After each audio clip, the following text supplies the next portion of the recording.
Bonjour. Il existe beaucoup de documents déclassifiés, avec de nombreux témoignages, faisant référence à des affaires d'OVNI, interférant avec la vie, ici sur Terre. Et beaucoup de ces affaires documentées, auraient eu un impact profond pour la sauvegarde de notre planète. Qui, ou quoi que ces ovnis soient, reste encore de nos jours pour le public en général, un sujet de spéculation. Pourtant, nombreux sont ceux qui pensent que ces ovnis sont bien réels, et sont pilotés par des êtres intelligents, venant d'ailleurs, et qui seraient ici pour nous sauver d'une apocalypse nucléaire. Et il existe des théories qui suggèrent que des ovnis ont déjà sauvé notre planète à plusieurs reprises, et seraient en fait des voyageurs temporels venant du futur, qui reviendraient pour changer l'histoire. La théorie de la relativité d'Einstein a prouvé que le voyage dans le temps était possible, mais officiellement, seulement pour aller dans le futur. Mais serait-il possible en réalité de remonter le temps pour aller dans le passé? Selon certaines rumeurs, la réponse est oui. Quoi qu'il en soit, des témoignages de première main ont été consignés dans des documents historiques et semblent prouver que des ovnis ont joué un rôle important pour nous sauver de la destruction totale. Une des choses les plus intéressantes à signaler est que la plupart de ces affaires d'ovnis, qui sont documentées, étaient liées à l'énergie nucléaire. L'explosion thermique du réacteur numéro 4 de la centrale de Tchernobyl, le 26 avril 1986, provoquant le fameux nuage radioactif qui a traversé toute l'Europe, jusqu'en France, est l'une des plus grandes catastrophes nucléaires de l'histoire. Mais il semblerait que cela aurait pu être bien pire. Selon de nombreux experts, il est impossible que nous soyons encore tous vivants, nous, les Européens. En effet, il y avait 180 tonnes d'uranium enrichi dans cette centrale, et l'explosion thermique aurait dû, logiquement, tout faire sauter, en déclenchant une réaction nucléaire. Celle-ci aurait pu anéantir toute la Russie, et la moitié de l'Europe, les rendant inhabitables pendant une période allant jusqu'à 20 000 ans, à cause des radiations. Et cela aurait pu facilement anéantir des centaines de millions de personnes. Mais cela n'est pas arrivé. Alors, que s'est-il passé? Selon le quotidien russe Pravda, du 16 septembre 2002, et suite à la publication de rapports d'experts scientifiques, on a appris que des centaines de témoins oculaires avaient rapporté avoir observé un ovni au-dessus du réacteur, en vol stationnaire pendant 6 heures, et d'où émanait un rayonnement étrange. Par la suite, on a découvert que tout l'uranium du réacteur avait disparu, et s'était transformé en aluminium. Métal, qui est totalement étranger à la construction d'un réacteur de centrale nucléaire. Officieusement, de nombreux experts affirment depuis que cet ovni nous a sauvés en évitant le pire et en faisant baisser les niveaux de radiation. Mais ce n'est pas la seule fois où des ovnis sont intervenus pour sauver notre planète. Le 11 mars 2011, une autre catastrophe nucléaire s'est produite au Japon en raison d'un tsunami qui a frappé la centrale nucléaire de Fukushima et qui avait été provoqué par un tremblement de terre d'une magnitude de 9 sur l'échelle de Richter. Les reportages d'information et les vidéos de l'époque rapportaient que plusieurs ovnis avaient été observés dans la région. Et étrangement, des histoires similaires avaient également été rapportées au sujet de Tchernobyl. Je sais qu'une petite ville près de Fukushima, avec une grande quantité d'ovnis, avait été découverte. La région de Fukushima a été appelée le Roswell japonais, en raison d'une grande quantité d'ovnis qui ont été vus en train de survoler la centrale nucléaire de Fukushima. Et il y a eu des milliers d'observations d'ovnis signalées dans la région, et depuis, de nombreuses allégations suggèrent que ces ovnis nous ont aidés en contrôlant le niveau de radiation. Il existe aussi des menaces qui viennent de l'espace, comme les météorites de grande taille. Le problème avec ces météorites, c'est qu'on peut les voir venir, mais on ne peut pas faire grand-chose pour les stopper. Bien que la NASA posséderait des plans pour défendre notre planète, nous n'aurions aucun moyen de les arrêter.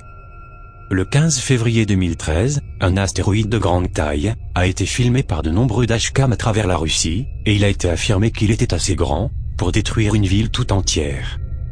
Une vidéo de l'époque montre que l'astéroïde a été abattu par un objet inconnu venant de l'espace, provoquant sa rupture en plusieurs morceaux plus petits avant qu'il ne touche le sol. L'intervention de cet ovni a sauvé des centaines de milliers, voire des millions de vies. Ici, on voit parfaitement l'astéroïde se faire percuter par quelque chose, au moment précis où l'ovni passe à sa hauteur, avant de s'éloigner à grande vitesse. Mais revenons sur le sujet du nucléaire. Le 27 octobre 1962, pendant la crise des missiles cubains, un sous-marin soviétique, doté d'armes nucléaires, se trouvait près de Cuba, dans les eaux internationales. Des destroyers, et des porte-avions américains, qui connaissaient l'endroit où il se trouvait, commencèrent à lancer des charges explosives en profondeur, afin de le forcer à remonter à la surface, et à s'identifier.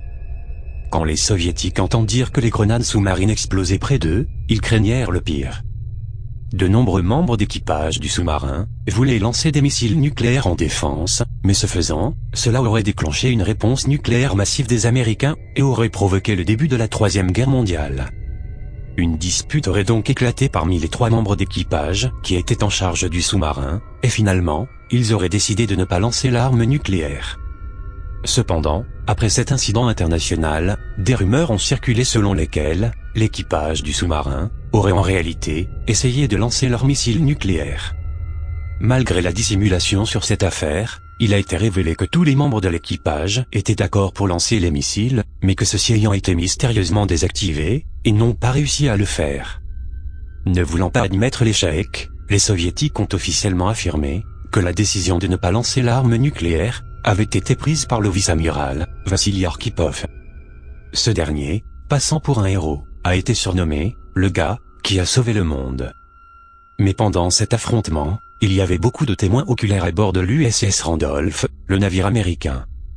Ces derniers ont signalé des observations d'ovnis près de leur bateau à de nombreuses reprises. Et beaucoup pensent que ces ovnis auraient été la cause principale de l'échec du lancement des missiles nucléaires du sous-marin soviétique.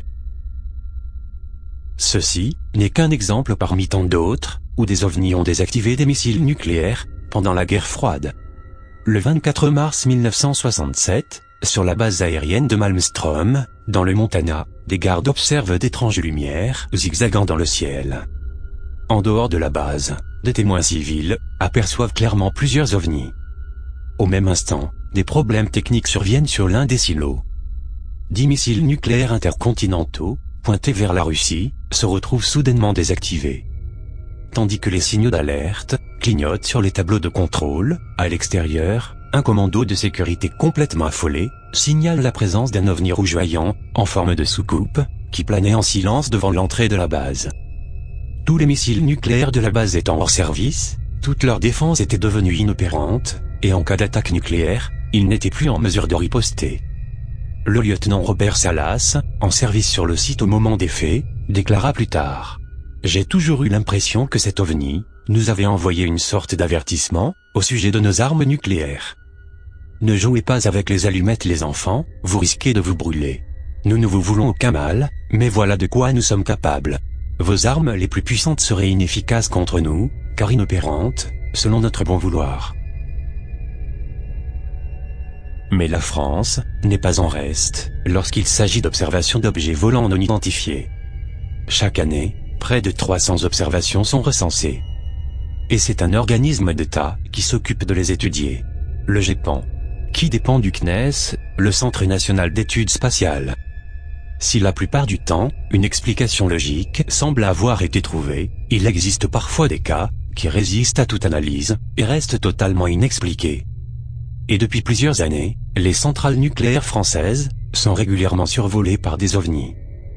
Comme l'affaire de l'observation de Golfech, du nom de la centrale nucléaire qui se trouve dans le département du Tarn-et-Garonne. Et c'est ici que le 6 octobre 2010, vers 20h15, qu'un électricien qui effectuait une mission d'intérim dans la centrale a vu quelque chose d'extraordinaire. Alors qu'il faisait une pause à l'extérieur, il voit soudainement avec un de ses collègues, un gigantesque ovni, de forme triangulaire, survoler lentement la centrale, à basse altitude, et sans aucun bruit. Le plus incroyable, ou le plus inquiétant peut-être, c'est que cet objet a survolé la centrale, sans déclencher la moindre alarme. En effet, durant toute l'observation, les témoins s'attendent à l'intervention de quelqu'un, avec le déclenchement d'une alerte, mais rien ne se passe. Les 2 témoins ont eu le réflexe de filmer avec un téléphone portable, et même si la vidéo est de très mauvaise qualité, leur émotion y est palpable. Non, c'est un avion. C'est un avion. C'est Y a pas de bruit. la météo. Il n'y a pas de bruit, Sofiane. C'est pas un avion. C'est la météo, non? Je sais pas, moi. Il n'y a pas de bruit. L'observation n'aura duré que 2 minutes, avant que l'objet ne disparaisse. Et les 2 hommes sont sous le choc. Le lendemain, l'électricien fait une déposition à la gendarmerie, et comme le veut la procédure, son témoignage est transmis au GEPAN. Ces documents en attestent. Des dessins viennent même illustrer son témoignage. Et chose étrange, l'organisme qui semble avoir voulu étouffer l'affaire, va très vite rendre ses conclusions, et affirmer qu'il s'agissait en fait d'une méprise probable, avec un avion. Conclusion, pour le moins surprenante. Et à chaque fois que des ovnis sont signalés au-dessus de nos centrales, silence radio dans les médias, ou au mieux, on parle de drones, pour minimiser l'importance de ces affaires, qui semblent déranger, au plus haut niveau de l'État. Cette censure délibérée a-t-elle été décidée par nos gouvernements successifs, pour éviter une panique de la population, ou pour cacher le fait que nos centrales nucléaires sont vieillissantes et dangereuses, vulnérables, et sans défense? Quoi qu'il en soit, le nucléaire est un sujet très sensible, et de nombreux témoignages attestent que depuis la fin des années 40, ces objets mystérieux nous ont envoyé de multiples signaux d'alerte, avec une insistance impressionnante, et sont souvent intervenus matériellement, soit pour désactiver des missiles, soit en survolant des centrales, pour faire baisser les niveaux de radiation. Malgré cela, les hommes continuent d'oublier qu'ils vivent en permanence avec des installations militaires et civiles, capables de détruire plusieurs fois notre planète. Cela signifie que ces mystérieux ovnis ont déjà sauvé la Terre à plusieurs reprises, et cherchent à interpeller les humains sur ce terrible danger. Et si de telles affaires sont volontairement cachées au public, alors imaginez quels autres secrets encore pourraient nous être cachés.